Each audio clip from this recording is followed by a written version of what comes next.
శ్రీ చెన్నకేశవ పరబ్రహ్మణే నమః. ఇది చాంద్రాయణగుట్ట చెన్నకేశవ స్వామి దేవస్థానం. ఇది నేను ఇక్కడ ప్రధాన అర్చకుడిని. నా పేరు కంజర్ల ప్రతాపాచార్యులు. గత 12 సంవత్సరాలుగా నేను ఇక్కడ అర్చకునిగా విధులు నిర్వహిస్తున్నాను. అయితే ఇక్కడ విశేషం ఏంటంటే స్వామి స్వయంగా వెలిసిన చెన్నకేశవుడు.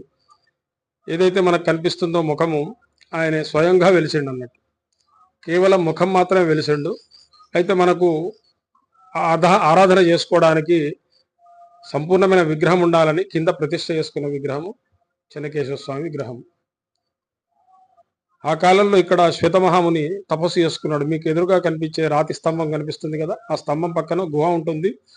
ఆ గుహ లోపల శ్వేతమహాముని తపస్సు చేసుకున్నాడు. ఆయన తప ఫలితంగానే స్వామి స్వయంభుగా అవతరించాడు.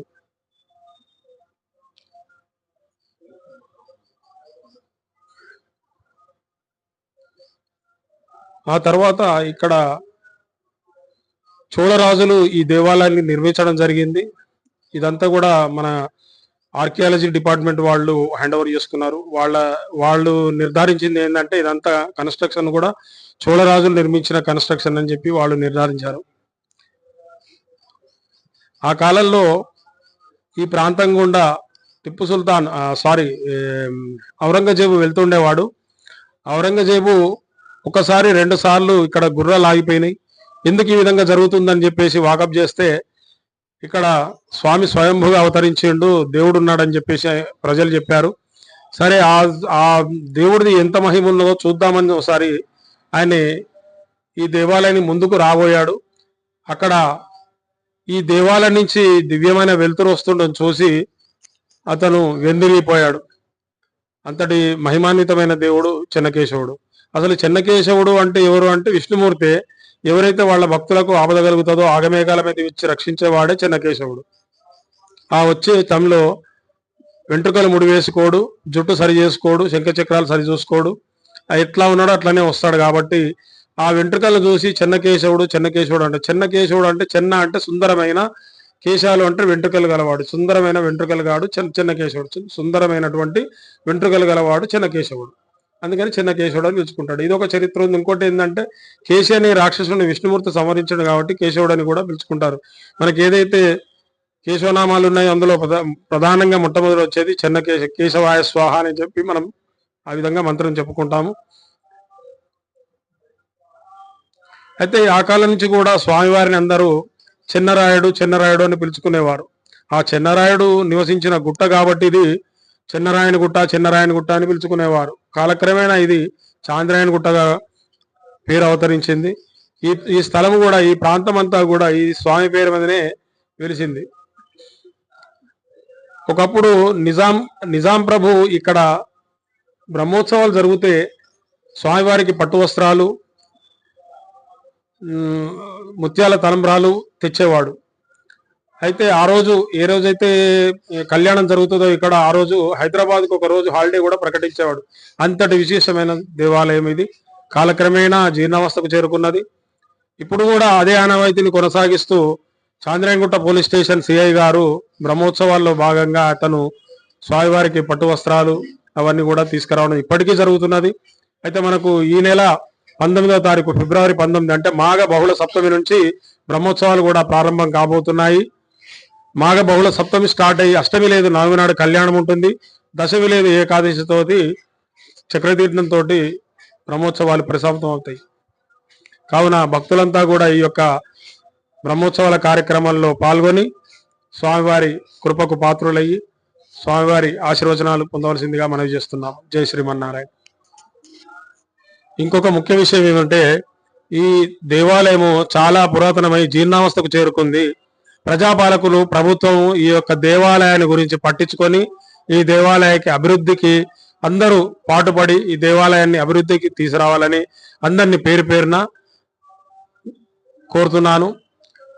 అయితే ఈ దేవాలయాన్ని అభివృద్ధి చేయడం వల్ల ఇది ఎంతో ప్రఖ్యాతి కూడా చెందుతుంది. ఇటువంటి దేవాలయము మీకు ఎక్కడ కనిపించదు. అటువంటి సుందరమైన దేవాలయం ఇది. ఎంత అభివృద్ధి చేస్తే అంత చాలా బాగా అవుతుంది అని నా యొక్క అభిప్రాయం. మరి ఒక ముఖ్య విషయం ఏంటంటే ఇది చాలా పురాతనమైన దేవాలయము. ఇటువంటి దేవాలయాన్ని కాపాడుకోవడం మనందరి బాధ్యత. ఇది ఇప్పటిది కాదు, దాదాపు 7-8 సంవత్సరాల క్రితం దేవాలయము. ఇంకా 400 సంవత్సరాలంటే మన హైదరాబాద్ ఏర్పడి 400 సంవత్సరాలు అవుతుంది. అంతకు మునుపు అంటే కనీసం 600 సంవత్సరాలు దాదాపుగా అవుతుందని నా యొక్క అంచనా. అయితే ఇటువంటి దేవాలయాన్ని కాపాడుకోవడం అందరి బాధ్యత. ఆ విధంగా కూడా ప్రభుత్వానికి ప్రథమ బాధ్యత ఉంటుంది. ఈ ప్రభుత్వాన్ని ఇప్పుడు నడిపించేవాడు మన ముఖ్యమంత్రి వారు కాబట్టి అతను దీనిపై దృష్టి సారించి దీనికి ఏదైనా తగిన నిధులను ఏర్పరిచి స్వామివారి ఈ యొక్క దేవస్థానాన్ని అభివృద్ధి చేయవలసిందిగా అందరి ద్వారా ముఖ్యమంత్రి గారిని కోరడం జరుగుతున్నది. స్వామి బ్రహ్మోత్సవాలలో భాగంగా ఈ సంవత్సరం 19వ తారీఖు నుండి 23వ తారీఖు వరకు బ్రహ్మోత్సవ కార్యక్రమాలు జరుగుతాయి. ఈ కార్యక్రమంలో ప్రతి సంవత్సరంలో భాగంగా మన చంద్రాయగుంట పోలీస్ స్టేషన్ తరఫున సిఐ గారు పట్టు వస్త్రాలు సమర్పించి ఈ యొక్క కళ్యాణ వేడుకలు జరుపుతారని, ఈ కార్యక్రమంలో భక్తులు అధిక సంఖ్యలో పాల్గొని తీర్థ ప్రసాదాలు తీసుకొని జయప్రదం చేయగలరని మా యొక్క మనవి. అసలు టెంపుల్ ఎంత పాతది అంటే ఎంత పురాతన అది సబ్జెక్ట్ నాకు అంతా ఐడియా లేదు.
సరే సరే నేను ఫోన్ చేస్తాను.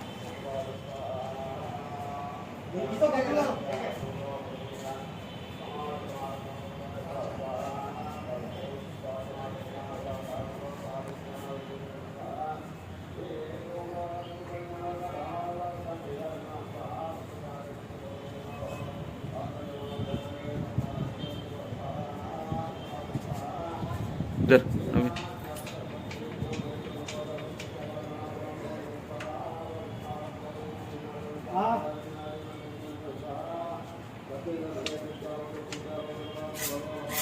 एक मिनट भाई साहब।